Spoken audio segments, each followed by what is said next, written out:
Like it or not, our parents have an enormous impact on our adult lives. But that doesn't mean we're doomed to repeat their mistakes. Today on Truth for Life, Alistair Begg explains how God can redeem painful circumstances for good. Alistair is teaching from Genesis chapter 31. He begins today with a personal anecdote.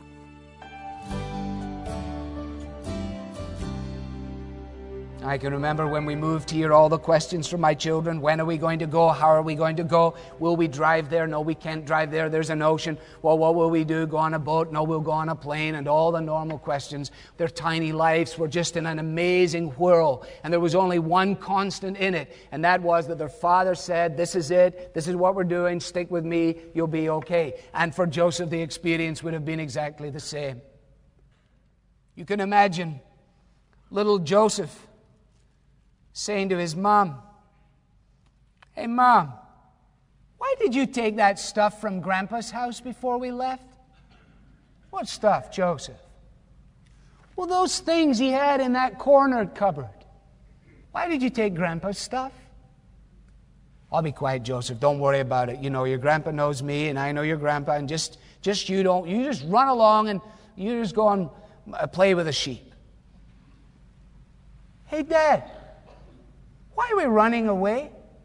Don't you like Grandpa? Doesn't Grandpa love us? Why do we have to go away under cover of darkness like this?" "Hey, Mom, how come Grandpa showed up? How come Grandpa and all the gang are camping over here beside us?"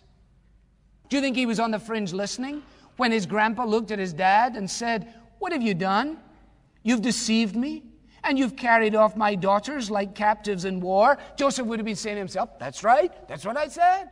I said, why are we running away?" And now Grandpa came and said, "That's exactly what we're doing. Why did you run off secretly and deceive me? Why didn't you tell me so that I could send you away with a party?"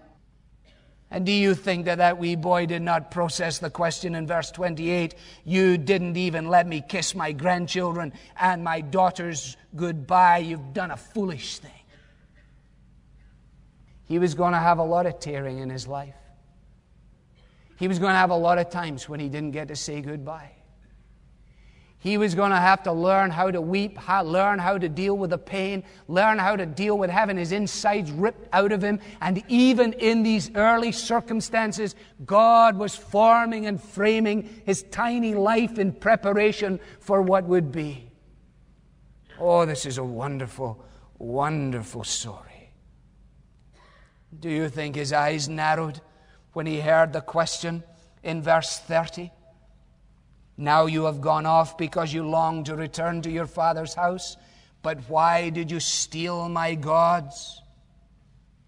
And Jacob answered Laban, "I was afraid. I thought you'd take your daughters away by force. But if you find anyone who has your gods, he shall not live in the presence of our relatives. See for yourself whether there's anything of yours here with me. And if so, take it." Now Jacob did not know that Rachel had stolen the gods. You see, when you're a deceiver, you'll make the people around you deceitful. As a husband becomes like his wife, so a wife becomes like her husband. And that's why our character in going into marriage is so very important. And you can only but imagine, as Joseph heard his mother from the top of her camel, as she sat on the saddlebags that held the gods for which her dad was looking. And she sinned her soul not only by stealing them, not only by being deceitful enough to sit on them, but she went the extra mile and opened her mouth and lied through her teeth even when she probably didn't have to. Deceit will always do that. One deceitful action sends into process a cycle that is almost unstoppable. Listen to her from on top of the camel. Verse 35, she said to her father, "Don't be angry, my lord, that I cannot stand up in your presence. I'm having my period." So he searched, but could not find the household gods. And then, if you'll turn to the end of the chapter, what a wealth of material is tied up in the concluding verse of chapter 31. They make a covenant with one another. They establish the lines of demarcation. They offer sacrifices together. they sit down and they have a meal. At the end of verse 54, and after they had eaten, they spent the night there. Those of you who have moved any vast distance know this experience well. It's etched indelibly in your memory forever. You'll never quite shake what it was like. All the anticipation of the evening, all the gathering of the family, all the union and the reunion and all the joy that was there, except for the fact that there was a cloud which descended over the event. And the cloud was the prospect of the morning. Because when the morning dawned, the party was over and the separation was inevitable. So you couldn't have all the joy of the evening union without the prospect of the morning party. And there in verse 55 is a painting. Early the next morning, Laban kissed his grandchildren and his daughters, and he blessed them. And then he left and went home. And what does a small boy make of all that? And in that, all things were working together for good for this young lad who was called of God according to his purpose.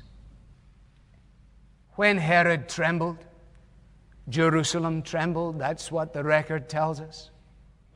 The arrival of the wise men brought this question reverberating to the core of Herod's being. Where is he that is born King of the Jews? For we've seen his star in the east, and we've come to worship him. And Herod was troubled, and all of Jerusalem with him. In other words, when he started to freak out, the whole place freaked out.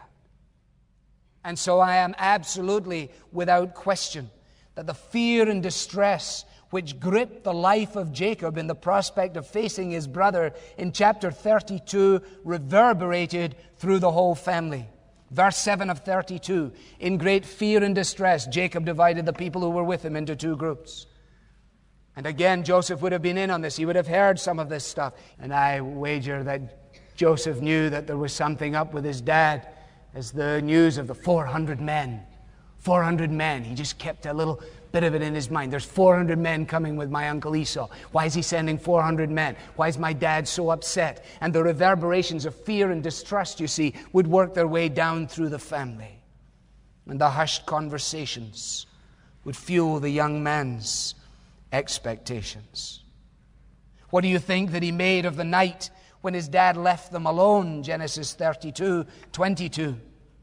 When Jacob gets up and takes his wives in the night and his 2 maidservants and his 11 sons, and he crosses the ford of the Jabbok in the night, they have torches. Very few, because they want to do it circumspectly. And they're waking the children from their beds, and they're saying, come on now, we're going across the river. And the kids are saying, why do we have to go in the middle of the night, for goodness sake? And the smaller ones are saying, what? I don't understand what's going on. And the father said, look, just be quiet. Just do what your mother tells you. We're out of here. And so he ushers them all across the ford of the Jabbok. And verse 23, and after he sent them across the stream, he sends over all his possessions. And Jacob was left alone. Now, I don't know if this has ever happened to you, but I know for sure that if I were to go through this, there would only be one question in my mind. Why is Dad not with us? Why did we go through all of this? Get us over here. What's he doing? What's Dad doing? And the fact of the matter was that Dad was meeting with God. Dad didn't even know that he was about to meet with God. God was going to come, as it were, and wrestle him to the ground and say, hey, chiseler, I want to give you a new name. Hey, deceitful, I want to turn your life around. Hey, I want to make you a brand new dad. I want to make you a whole new husband. And in the morning when he returned with his staff, which had become a characteristic of his life, now he leans upon his staff and he limps as he comes back into the family. Where do we get a limp all of a sudden? Do you think Jacob told him? I don't know, but I don't think so. Because Jacob is circuitous all the time. He confronts very little. He says very little, as we'll see. Did he use it as an opportunity to stamp in Joseph's tiny life and into his young memory the sinews of faith? It certainly impelled him in some way, because in chapter 33, when they get to Shechem, he sets up an altar. And as he sets up an altar, he sets his family apart from the surrounding culture. He distinguishes them. It's almost as though the experience of 32 starts to move him on. And then we have this dreadful experience in 34, the violation of the one daughter's purity. You think you could have 11 sons and one daughter, and the 11 sons wouldn't look out for the girl?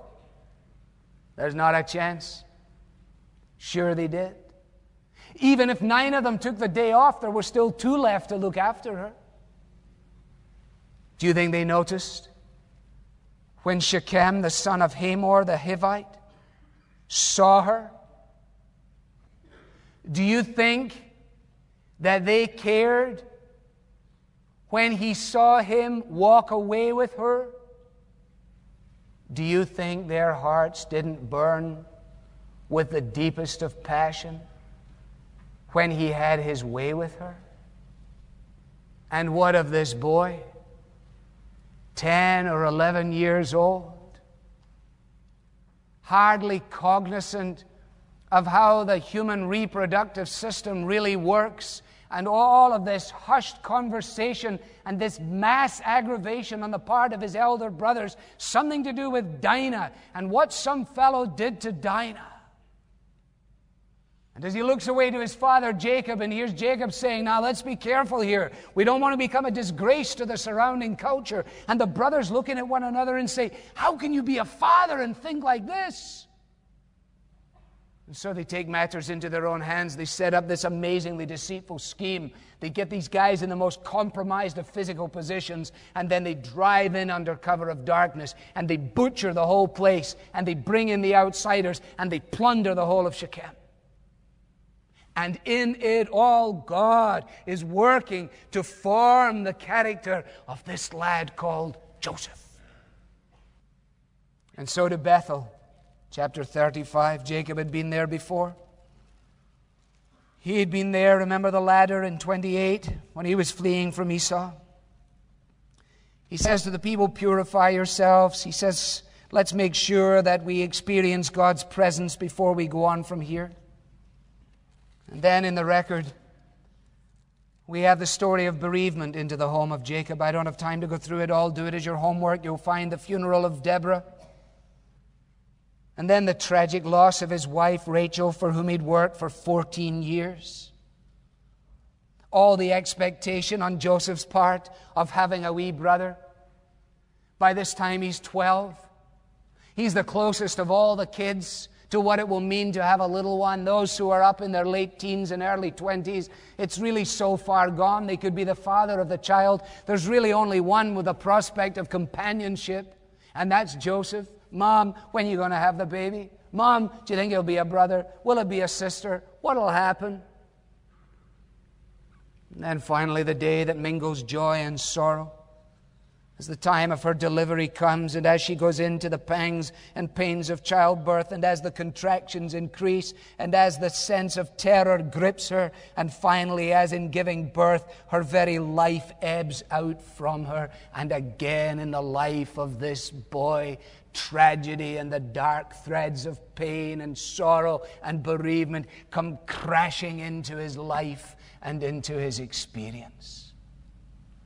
God moves in a mysterious way his wonders to perform.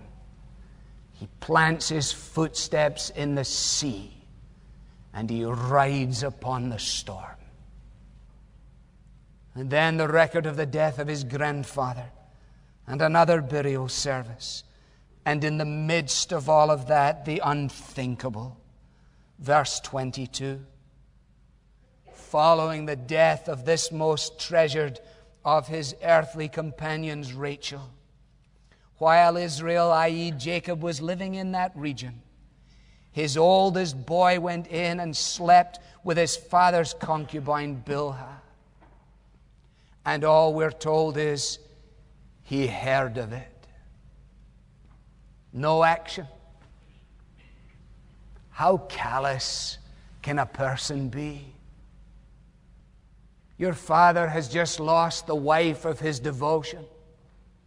The lady with whom you now are amorously involved is in all matters of technicality and emotional relationship your father's wife. And in the very breath of the death of Rachel, you're involved in incestuous activity. When we get to chapter 49, we'll realize that Jacob had not forgotten about it, but until then we have to leave it aside.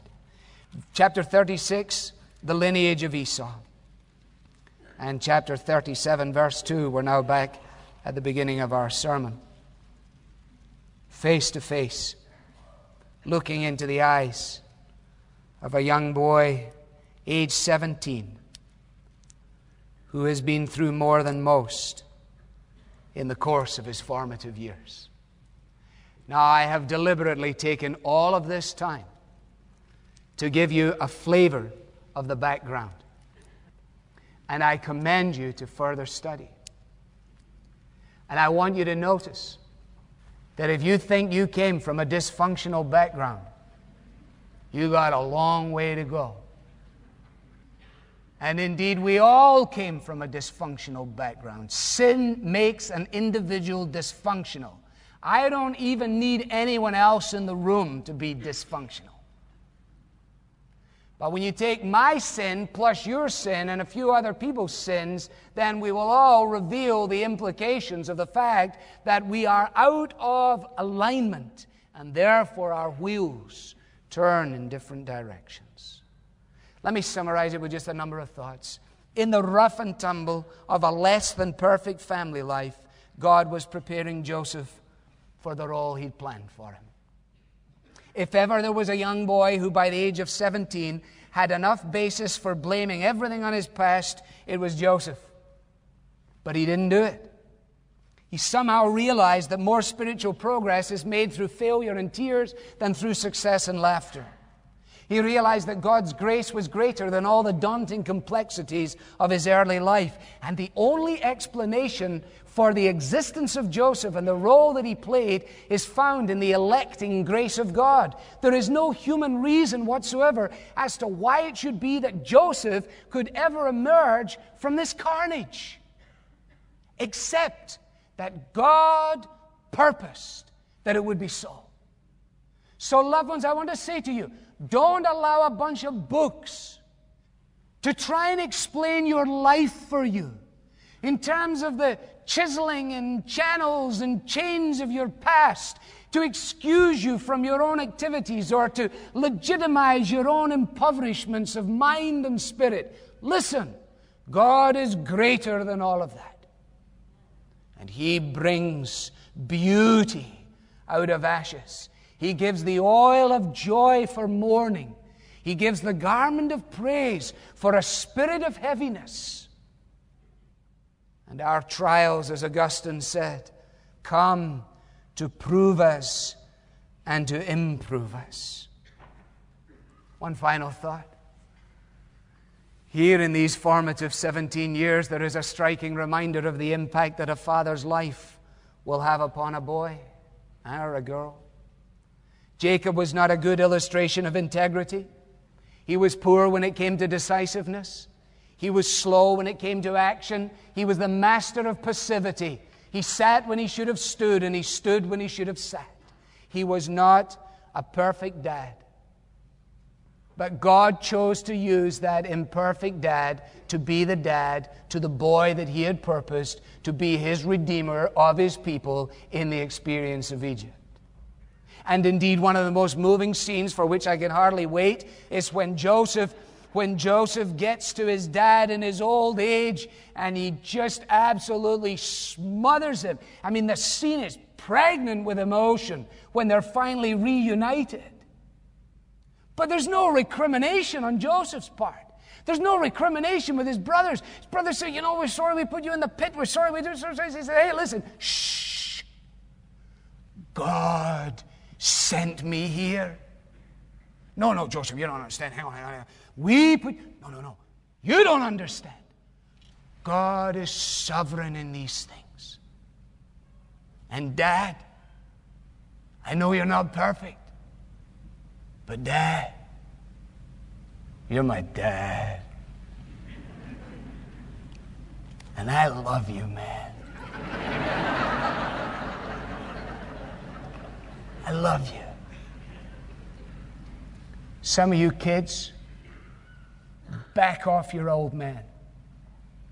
Some of you dads, quit putting your head in the noose that comes by the latest book that arrives on your shelf, telling you that unless you have got this right, that right, this right, and everything right, you will have nothing but garbage and carnage all your life.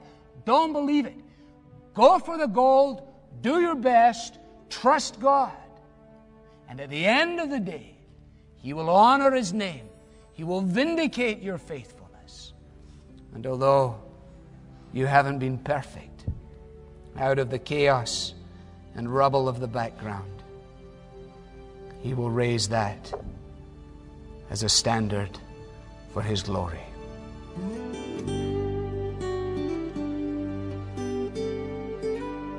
You're listening to Truth for Life with Alistair Begg and a message titled Family Ties. As we're going to see throughout this entire study, Joseph's life was far from easy. He faced trials and temptations, personal tragedies and family betrayals. But through it all, he continued to trust in God's sovereign plan, and God directed his steps and used him in mighty ways. Maybe you're facing a trial today, like the loss of a loved one or a painful disability. Maybe like Joseph, there's conflict in your family, and you find yourself struggling to see how God could possibly use these circumstances for good. If that's the case, our team recommends a new book titled God's Grace in Your Suffering. Our initial reaction to suffering is often to ask the why question. Why me? Why this? Why right now? But David Paulison reminds us that God's plan rarely goes according to human understanding. And yet, even when we can't understand our circumstances, God's sovereign hand is always moving and guiding, always working things to make us more like Jesus. We'll send you a copy of this book today when you donate to support this ministry. It comes to you as an expression of thanks from fellow listeners. Request the book God's Grace in Your Suffering when you donate today by calling 888-588-7884, or it might be easier to give and request the book online at truthforlife.org.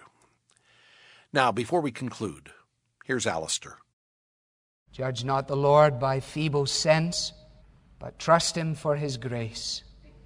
Behind a frowning providence, He hides a smiling face. God grant to us the grace to trust You with the peculiar set of inconsistencies which are our lives, the events that grieve us, the milestones that encourage us, the chapters that pain us. May we, as it were, slip our hands into the hand of Joseph here and learn again to take You at Your word. May the grace of the Lord Jesus and the love of God our Father and the fellowship of the Holy Spirit rest upon and remain with each one of us today and forevermore. Amen. I'm Bob Lapine for Alistair Begg and all of us at Truth for Life, hoping you will worship with your church family this weekend, and then join us again Monday as we continue our series called The Hand of God, Volume 1. Today's program was furnished by Truth for Life, where the learning is for living.